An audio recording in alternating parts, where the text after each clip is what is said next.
तो पूरे साल पढ़ाई नहीं की है और चाहते हो कि एसएसटी के पेपर में 100 आउट ऑफ 100 मार्क्स आए, सही वीडियो पे आए हो। तो इस वीडियो में मैं फ्रेंड्स पूरा प्लान लेके आई हूँ, जिसमें मैं आपको पूरा प्लान बताने वाली हूँ कि कैसे आप 4-5 दिनों में 100 आउट ऑफ 100 स्कोर कर सकते हैं। तो बेसिकली आपके पेपर में होते हैं 4 sections, section A, section B, section C और सेक्शन डी। अभी सीबीएसई की न्यू गाइडलाइंस के हिसाब से 4 सेक्शन में सब्जेक्ट वाइज अलग अलग किया गया है। तो पहला जो सेक्शन है वो है हिस्ट्री का, सेकेंड सेक्शन है वो है ज्योग्राफी का, और थर्ड सेक्शन है वो है पॉलिटिकल साइंस का, फोर्थ सेक्शन है वो है इकोनॉमिक्स का। तो ये सब सेक्शन है आपके। इन सब के सेक्शन के टोटल 80 मार्क्स का पेपर रहेगा आपका, और आपका जो हर एक सेक्शन है वो रहेगा 20 मार्क्स का। तो सारे जो भी सब्जेक्ट्स है इक्वली डिवाइड कर रही है, सबके मार्क्स 20 है। तो अपन सेक्शन ए से शुरुआत करते हैं। सेक्शन ए होता है हिस्ट्री का, 20 मार्क्स का। तो इसमें सबसे इम्पॉर्टेंट चैप्टर जो है, जिससे सबसे हाई स्कोरिंग होती है, सबसे इम्पॉर्टेंट वेटेज वाला चैप्टर है, वो होता है नेशनलिज्म इन इंडिया। ये चैप्टर आपके 8 to 10 मार्क्स तक आ सकता है अप्रॉक्स, एंड सबसे इम्पॉर्टेंट चैप्टर ये है। तो सबसे पहले ये पढ़ना है। Second, the nationalism, the rise of nationalism in Europe, ये आता है 6 to 8 मार्क्स का। ये भी अच्छा खासा चैप्टर है, डिटेल चैप्टर है दोनों, तो इसको अच्छे से पढ़ लेना, ठीक है।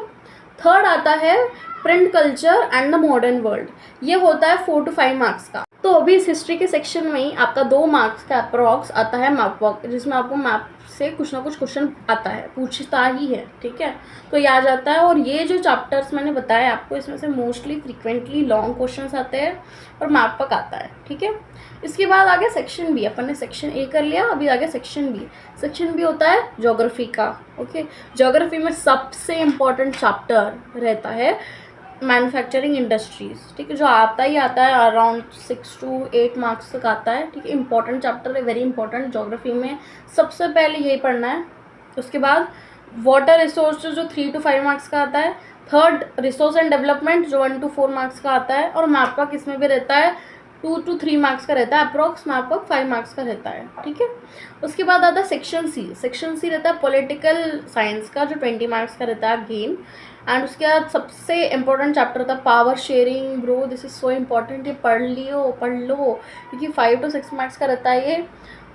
मॉडरेट है, इजी टू मॉडरेट चैप्टर रहता है। उसके बाद नेक्स्ट चैप्टर आपको पढ़ना है पॉलिटिकल पार्टीज़।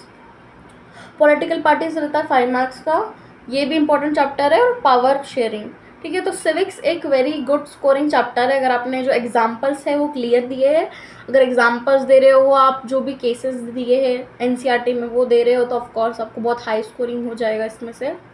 उसके बाद आता है सेक्शन डी, जो होता है इकोनॉमिक्स का। इसमें से आपको सबसे ज़्यादा स्कोरिंग निकालनी है, क्योंकि ये बहुत ईजी चैप्टर्स रहते हैं इसमें, और अप्रॉक्स सबका जो चैप्टर रहता है ये सब 20 मार्क्स का रहता है। तो मतलब जो सेक्शंस रहते हैं 20 मार्क्स के रहते हैं।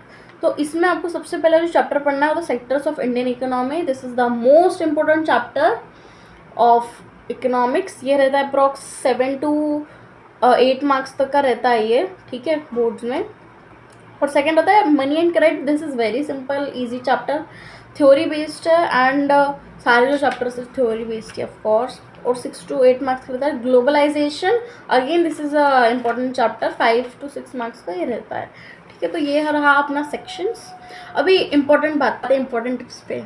तो सबसे पहले जो अगर आप सब्जेक्ट पढ़ोगे तो हिस्ट्री मत पढ़ना। क्यों? क्योंकि हिस्ट्री में रहते हैं बहुत सारे डेट्स, बहुत सारी इवेंट्स, बहुत सारी थ्योरीज, जिसमें आपको लाइक बहुत टाइम कंज्यूमिंग भी रहता है वो। और आपको अगर आप पढ़ भी लोगे स्टार्टिंग में तो नहीं याद रहता है, समझा।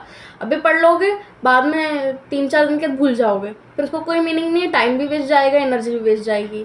तो उसकी जगह पे क्या करो, इकोनॉमिक्स पहले स्टार्ट करो। क्यों? क्योंकि ईजी रहता है, इसमें आप कुछ भूलते नहीं हो, क्योंकि डायरेक्ट आप थ्योरी पढ़ रहे हो, और आपके इसमें इतना भी नहीं है, बस एग्जाम्पल्स पढ़ लेना, ठीक है, वो कर लेना, ठीक है। एक हिस्ट्री बाद में पढ़ना, हिस्ट्री स्टार्ट से मत पढ़ना। हिस्ट्री जो डेट्स है वो एंड में आप याद कर सकते हो इजीली, ठीक है, स्टार्टिंग में मत पढ़ना, याद नहीं रहेगा।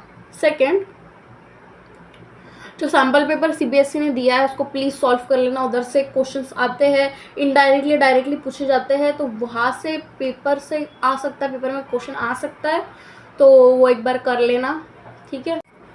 तो ये जो मैंने टिप्स दी है इसको ध्यान में रखना, आपको पेपर अच्छा जाएगा।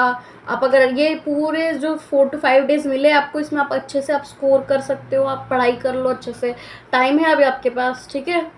और बेस्ट ऑफ लक, बाय।